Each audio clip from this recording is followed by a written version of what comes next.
Okay, so when you think about world-class wine, what comes to mind? You probably picture these lush, rolling green hills in France, maybe sunny valleys in California.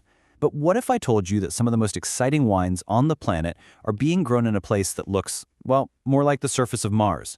Welcome to Salta, Argentina. This is a land of extremes, where winemaking gets pushed to its absolute limit. Just look at that number. Let it sink in for a second. Over 3,000 meters.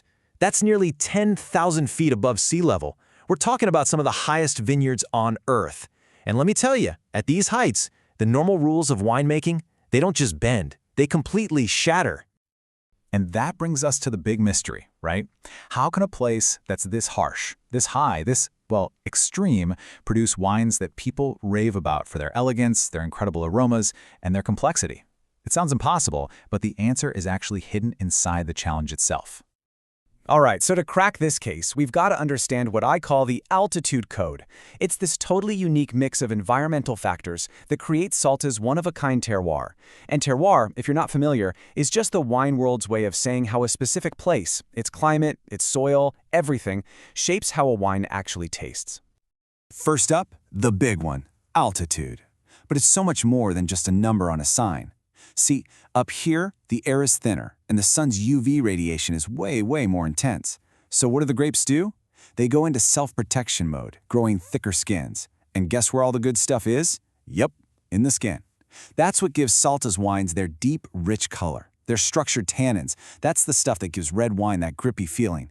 And, of course, those incredibly concentrated flavors.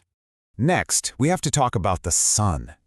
Because of the clear skies and that thin air, the sunlight here is just relentless. It's powerful. This intense sun acts like a supercharger for the grapes. It pushes them to get perfectly ripe with sugar, but it also kicks the production of all these complex aromatic compounds into overdrive. It is literally like turning the flavor dial all the way up to 11. But here it is, the real secret weapon, the magic bullet. It's a fancy term called thermal amplitude. All it means is the massive temperature difference between the hot days and the cold nights. And in Salta, it is seriously extreme. This daily drama is what performs the real magic inside the grape.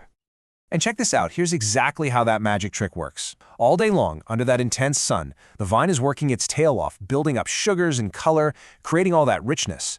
But then, bam, the sun goes down, and the temperature absolutely plummets. That sudden cold hits the brakes on the whole process, and crucially, it locks in the grape's natural acidity. So what do you get? A wine that has all the power and richness from the day, but with this incredible freshness and vibrancy from the night. It's the best of both worlds. So after hearing all that, you have to be wondering, what kind of grape can actually survive all this?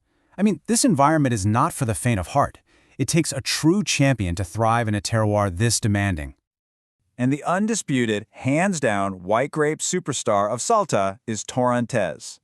Now, you can find it growing in other parts of Argentina, but it's here, in the dizzying heights of Salta, that Torrontés really finds its voice and becomes this breathtakingly aromatic and expressive wine. So what does it actually smell like? Well, get ready for an absolute aromatic explosion. This is not a subtle wine, folks. You get hit with these incredible floral notes. We're talking rose petals, jasmine, orange blossom. Then comes this wave of juicy white peach, a zesty pop of grapefruit, and even a spicy little kick of ginger on the finish. It's unmistakable. It's refreshing. It's pure Sofrolina. But hey, Salta is not just about the whites. When you take Malbec, Argentina's king of red grapes, and plant it up here, something amazing happens. It transforms. The altitude gives it this unbelievable intensity and a firm structure, but at the same time it has this surprising elegance and freshness that just sets it apart from any other Malbec out there. And the power doesn't stop there. Cabernet Sauvignon from here gets these classic cassis and black pepper notes, but with tannins that are built to last. And Tannat, a grape that's usually known for being a total beast, becomes this refined powerhouse in Salta, with these deep, dark notes of blackberry and chocolate. Okay, we've gone through the science, we've met the grapes. Now for my favorite part. Let's actually talk about putting it all in a glass and experiencing the real taste of Salta.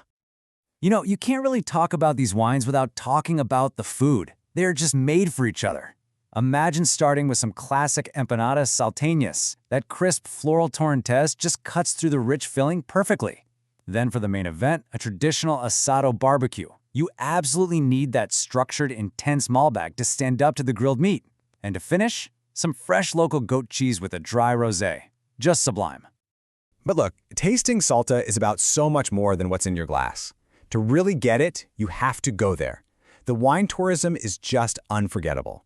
You've got these jaw-dropping landscapes in the Culture Key valleys, you can visit wineries that feel like you're stepping back in time, and you just get totally immersed in this warm, welcoming local culture. It's an experience. So where does all this lead? What does the future hold for this incredible wine region? Let's take a quick look at the challenges and the immense promise that define this high-altitude frontier. Look, it's not all easy. That extreme climate is a constant battle for the winemakers. And let's face it, the global wine market is fiercely competitive. But Salta's ace in the hole, its superpower, is that utterly, completely unique terroir. In a world where wine lovers are always searching for something different, something authentic, that uniqueness is its golden ticket to a very, very bright future. And that kind of leaves us with one last big question to chew on. As the world of wine keeps changing and evolving, are these extreme, high-altitude regions like Salta not just some cool curiosity, but maybe, just maybe, a glimpse into the very future of winemaking? It's something to think about the next time you pour a glass of wine that was born among the clouds.